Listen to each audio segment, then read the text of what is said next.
Hello everybody. In this video we're going to be calculating how many positions an n by n by n cube has. So instead of calculating, for example, how many positions a 6 by 6 has, we're actually going to make an equation for all the different layers. So this here is the equation. Now ignore these lines in between them. Those are dividing up these three equations, and you just take these three equations and you multiply them all together. And then for the x in the equations, you basically plug in how many layers it has. So for example, if it is 6 layers, we would plug in 6 for x. And once we plug that in, this equation will return how many possible scrambles they have. And then, if you have a computer that is powerful enough, you could calculate this all out and figure out about how big that number is. Now, for those of you younger cubers who are not as advanced in math as I am, if you don't understand what any of these concepts mean, I have made a separate video that goes over these specific concepts so you understand at least what it means. So if you want to know how this equation works, then click on the video here to learn the concepts. So with all that said, let's get on to how I derived this equation. So if you don't care about that, you can stop watching the video now, but if you want to see how I got this, you should watch the rest of the video. So let's get to it. Alright, so the first thing we need to do is we need to figure out how many ways you could put the corners and middle edges of a big cube together. So this is basically like a 3 by 3, finding how many ways you could put a 3 by 3 together. So, on a big cube, this would translate to the corners and these middle edges right here. So, essentially, we're just finding how many ways you could put a 3 by 3 into, and we all know that's 43 quintillion, but we can't just approximate. We need an exact answer, and there's a few other things that we need to do. So, first off, we need to calculate how many ways a 3 by 3 has. So, let's get started. So, first we need to figure out how many spots could you put the edges. Well, there are 12 edges, so if we were to take these edges out, we would have 12 options for the first one, and then we would have 11 options, and then 10, then 9, and so on. And that is 12 factorial. So, the way we write that is, we write a 12 with an exclamation mark just like that. That is 12 factorial. So, now we need to do the same thing for the corners. So, the first corner will have 8, the next one will have 7, then 6, then 5, and so on. And that is 8 factorial. So, we put in 8 factorial. So now we have the permutation down. But what about for the orientation of the edges and corners? Starting with the edges, there are 2 ways you can flip the edges. And due to parity, the last edge's orientation is decided by the second to last one. So instead of it being 2 to the power of 12, it would be 2 to the power of 11. Because there are 12 edges, and the last one is decided by the previous one. So it would only be 2 to the power of 11. So all that is multiplied by 2 to the power of 11. Now we need to do the same thing for corners. So we have 8 different corners, and each one has 3 different orientations. So that would be 3 to the power of 8. However, just like with the last set, the last corner's orientation is determined by the second to last one. So that would be 3 to the power of 7. So all this would be multiplied by 3 to the power of 7. However, this is not quite the answer, because you can't flip just 2 corners or just 2 edges. That's not allowed on 3 by 3 because of the parity.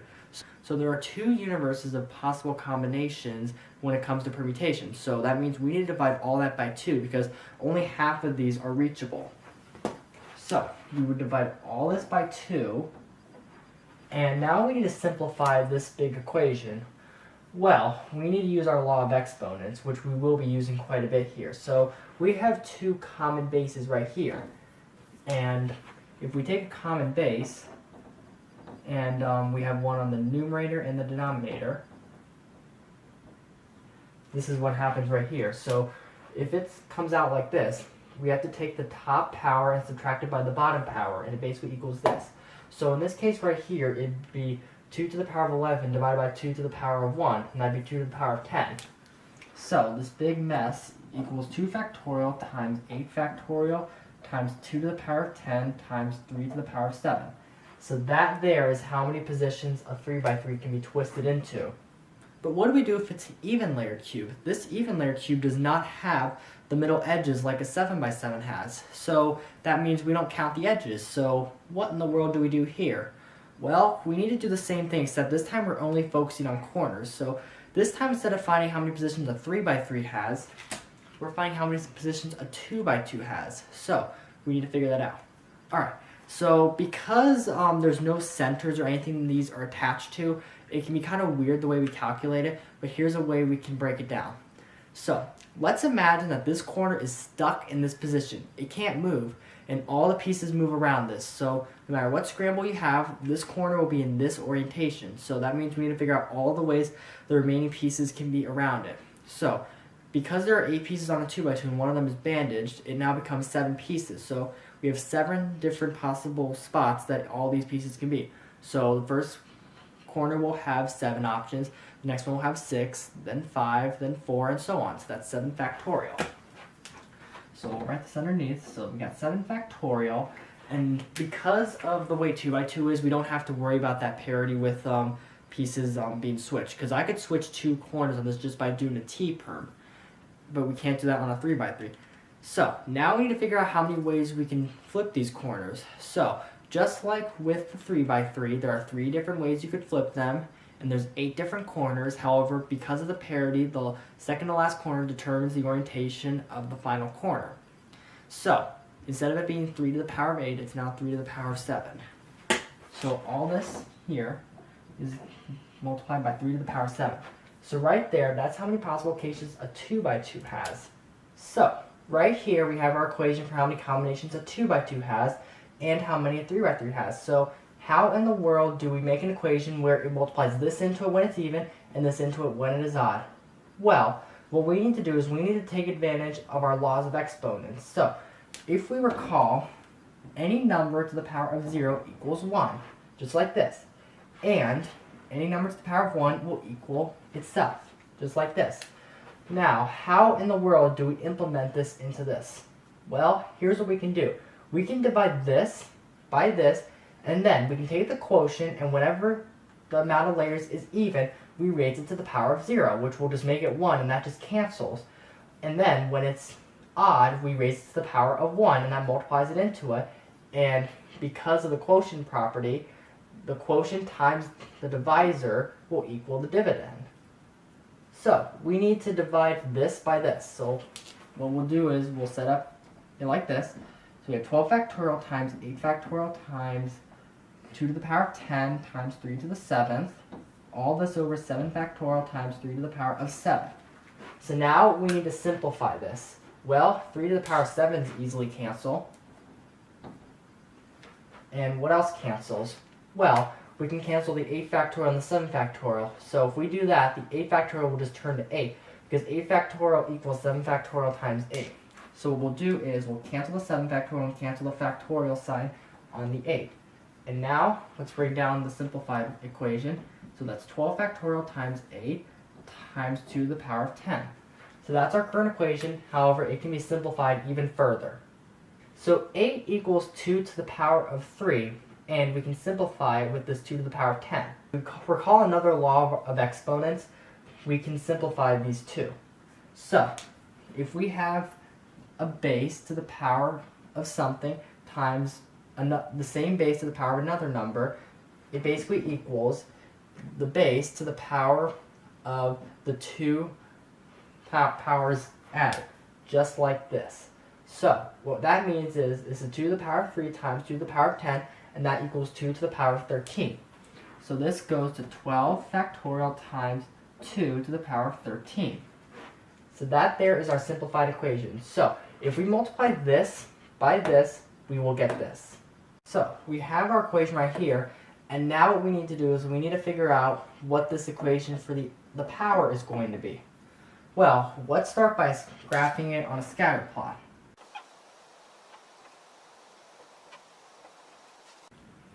So we have here a graph, and now we need to graph all the points. So we'll start with 2. That would be 0 because there's no edges. Going on to 3, it'd be 1 because they do have edges. 4 would be 0 again because it has no edges. 5 would be 1 because it does have edges. 6 would be 0 again. So we're seeing a bit of a pattern here, right? So what kind of a pattern is this? Well, it looks a lot like a cosine wave. So let's finish connecting all the points.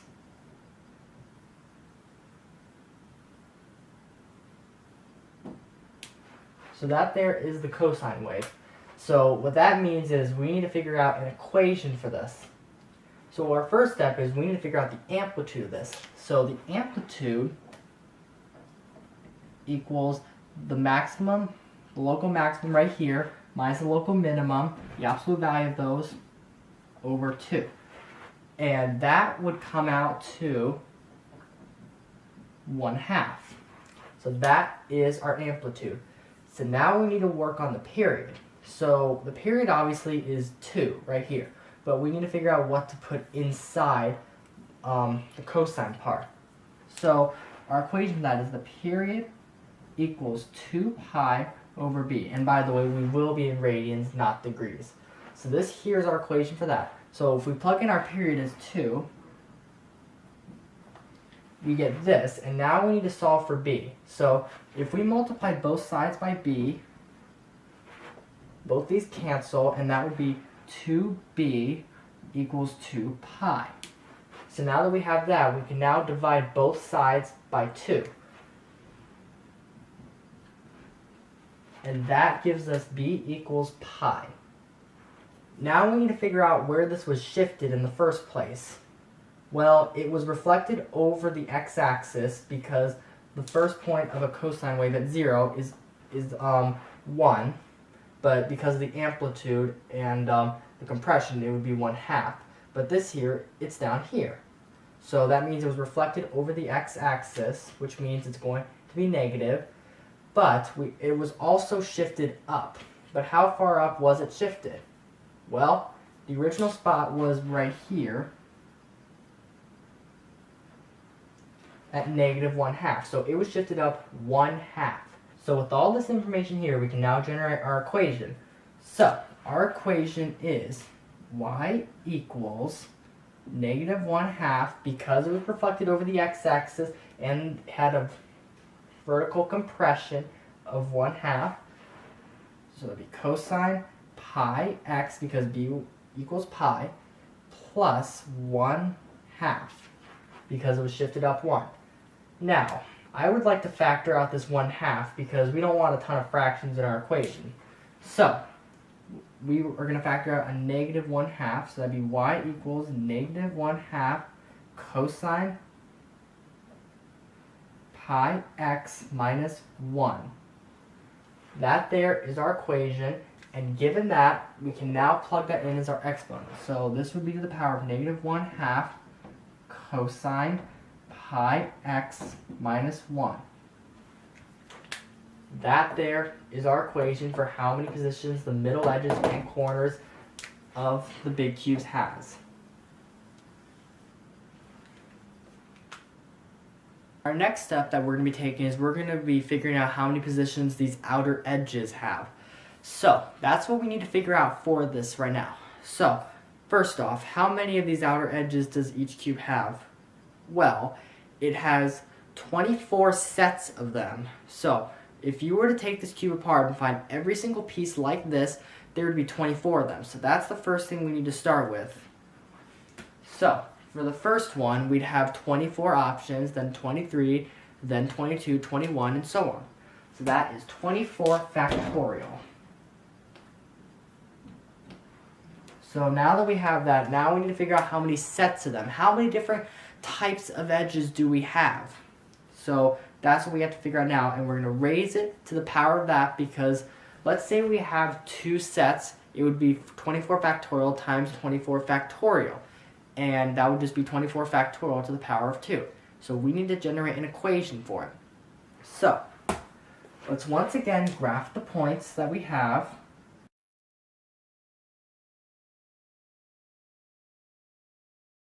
So now that we have a graph here, we now need to graph how many points they have. Well, 2 by 2 and 3 by 3 obviously don't have any, so we can put those at 0 right here. But 4 by 4 and 5 by 5 have 2 sets, so we're going to put both of those at 1.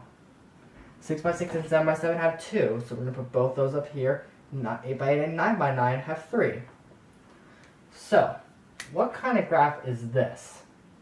Well, here's what it looks like to me. It looks like 2 different lines. But how do we create an equation of 2 different lines? The answer is we find the slope of the lines because the slopes are equal, and then we need to find the y-intercept, and then we need to set another one of those trig functions to control what it is. So if it is, let's say, -1 at one point, when it's even, then we set it so that it comes out as -1 at even. But then if it's odd, let's say it's 0, it comes out at 0. It's a similar thing to what we did last time. So our first step is we need to find the slope of this line. So how in the world do we do that? Well, we need to first recall our slope formula. So our slope formula is y2 minus y1 over x2 minus x1. Just like that. That there is our slope formula. So now we need to pick two different points. Let's pick these two smallest points because they're the easiest. So our first one is 2, 0, and our second one is 4, 1. So those are the 2 points we need to find the slope of. So if we plug it in as our slope formula, that would be 1 minus 0 over 4 minus 2. And this here will simplify to 1/2. So that there is our slope for this line.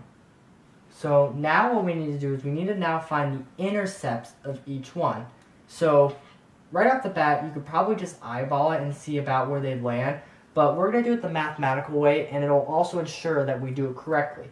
We're going to use point slope form. So if we recall, point slope form is y minus y1 equals m times x minus x1, just like this. So we need to now do that for both of these lines. So let's start with the first one, and we're going to use this point. So that would be y minus 0 equals m, which would be 1/2, because it's the slope, times x minus 2.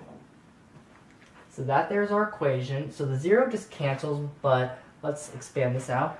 That'd be y equals 1/2 x minus 1. So that there is our equation for the first line, and we're going to label this one as the even one because this is for even layered cubes.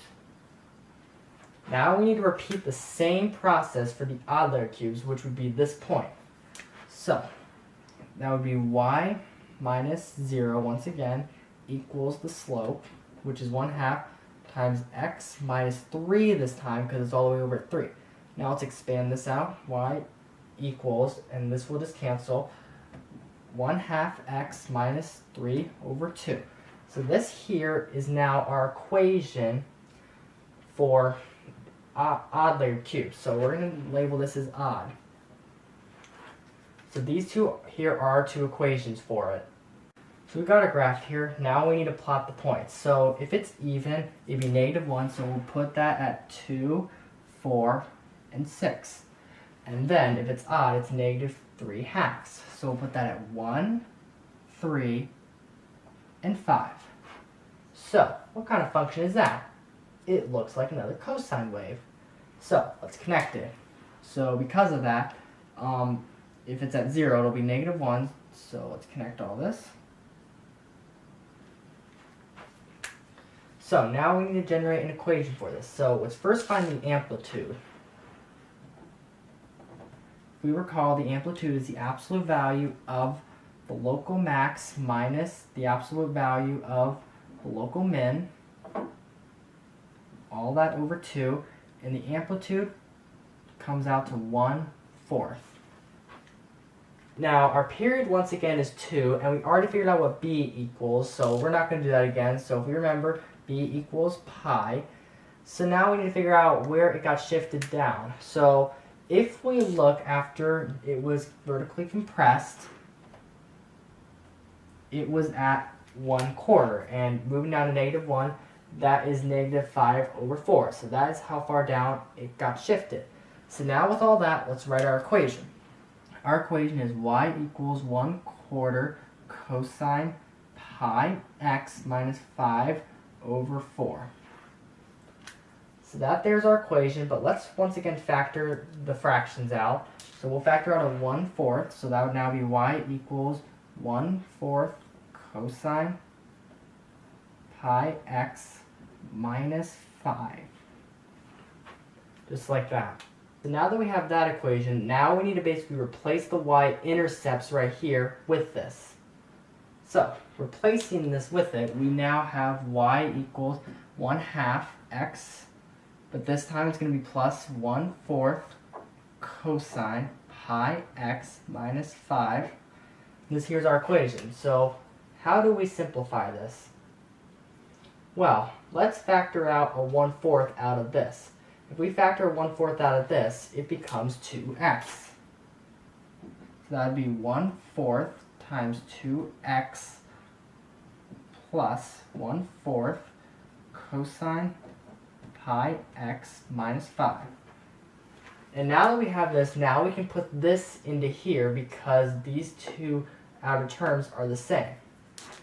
So, our equation is now y equals 1/4 cosine pi x plus 2x minus 5. And that there is our final equation.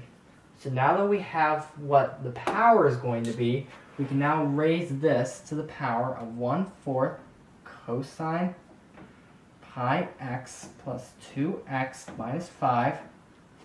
And that there is our final equation for the edges. So now we are on to the final part of this, which is the centers. So this here is probably the hardest part of the entire equation, but we'll try to break it down. So the first thing we need to do is we need to identify how many centered pieces there are, how many different types there are.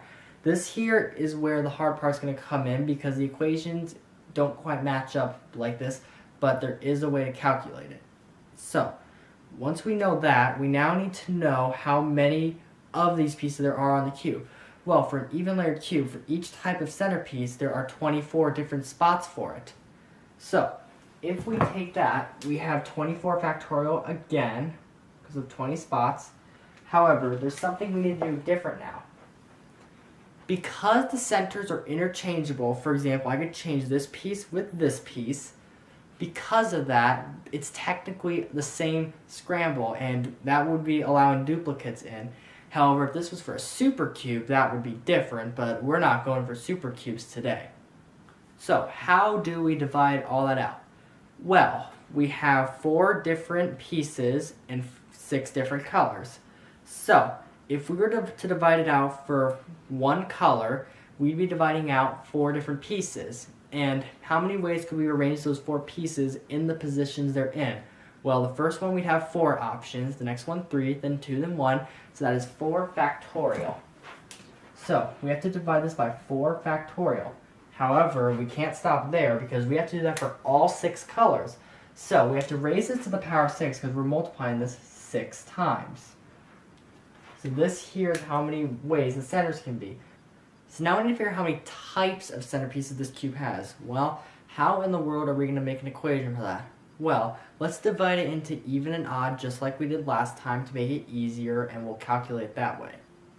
So starting with the even cubes, these here are the 4 unique centerpieces that this cube has. Now as you can see, they form a square. So we need to come up with an equation that's going to generate how many pieces this cube has. So how in the world do we do that? Well, the first thing we want to do is we need to get rid of these edges and corners because those don't matter in this case. And because this is an even layered cube, it'll divide nicely by 2. So let's first get rid of these edges and corners. So we're going to start with x minus 2 because x is how many layers we have. So once we do that, we have now reduced it to this. So what do we do now? Well, that square here is basically just dividing the remaining layers by 2. So, we have to divide all this by 2. And once we've divided that by 2, we now have how big the square is. Just like this. And now all we gotta do is square because a square is just its length squared. So, we now have to square this entire term right here. So this here is the equation for even layered cubes. We'll mark this with even. So how do we do this for a 7 by 7 now? Because look what we have here. This is a rectangle. What in the world do we do? Well, the first thing we need to do is we're going to want to break this down. So if we look at it from this dimension going across, the first thing we need to do is we need to get rid of the edges just like last time, but this time we also got to get rid of the center part right here. So that's going to be x minus 3. So we got x minus 3 right there. And once we have that, we now have it reduced to this, and ignore the part in the middle. And now we have, just like last time, we have to divide that by 2. So we'll divide this by 2, but we're not going to square it this time because it is not whatever it is squared, because it's a rectangle, not a square. So we have to multiply by the other dimension. So we'll put this in parentheses. And now, what is our other dimension here? Do you notice a pattern?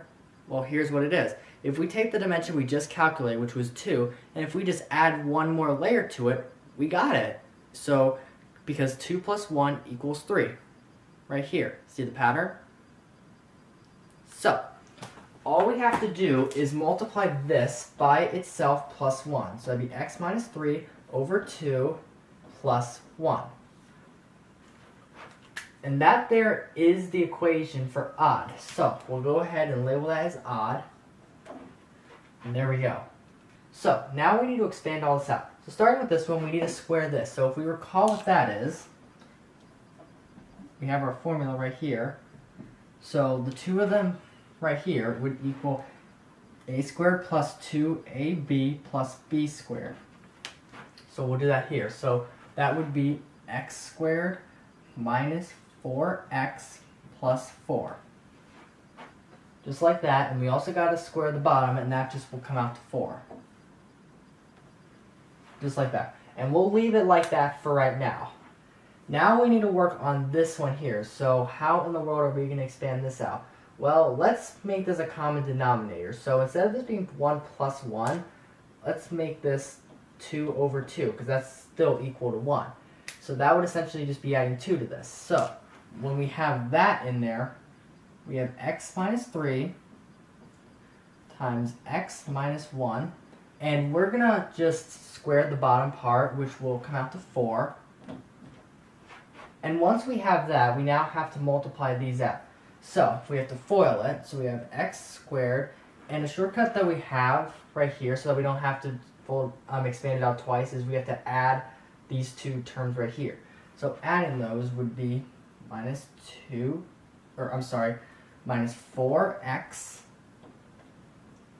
plus 3 over 4.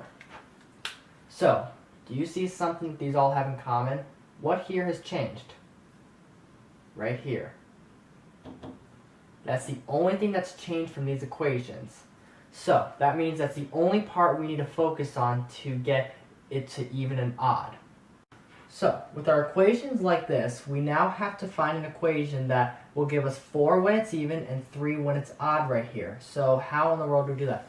Well, we're going to have to go back to that cosine wave that we created in the previous steps. So, once again, we're going to make a graph.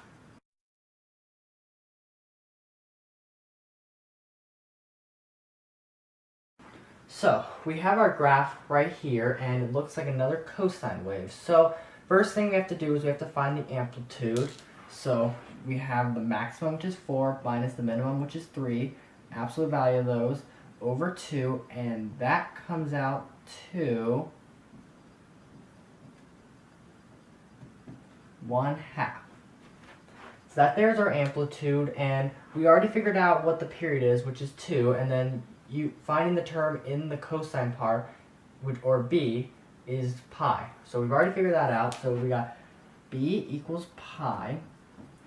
And as for it getting shifted up, so once the vertical compression was applied, the y-intercept was at 1/2, but now it's at 4. So that means it was 7/2 to get up there. So it got shifted up 7/2. So our final equation for that would be y equals 1/2 cosine pi x plus 7 over 2. So now that we have this equation, we now have to plug it in.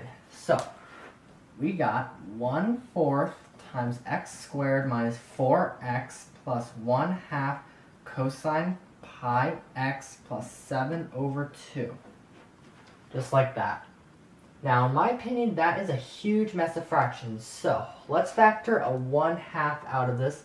And 1/2 times 1/4 would be 1/8. So, our equation would now be 1/8 times 2x squared minus 8x plus 7 plus cosine pi x. Just like that. And now that we got this, we now have to raise this to that power. So that would be 1/8 times 2x squared minus 8x plus 7 plus cosine pi x.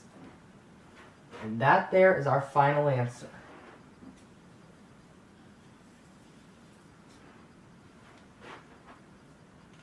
Now, you might be thinking, well, what if you plugged in a 3x3 or a 2x2 into this equation? What would it equal? Would it equal something completely different and mess up our equation? That is actually incorrect. Because, looking back at our original equation, if we plugged in 2 for this equation, 2 minus 2 is 0, so this whole thing would just zero out.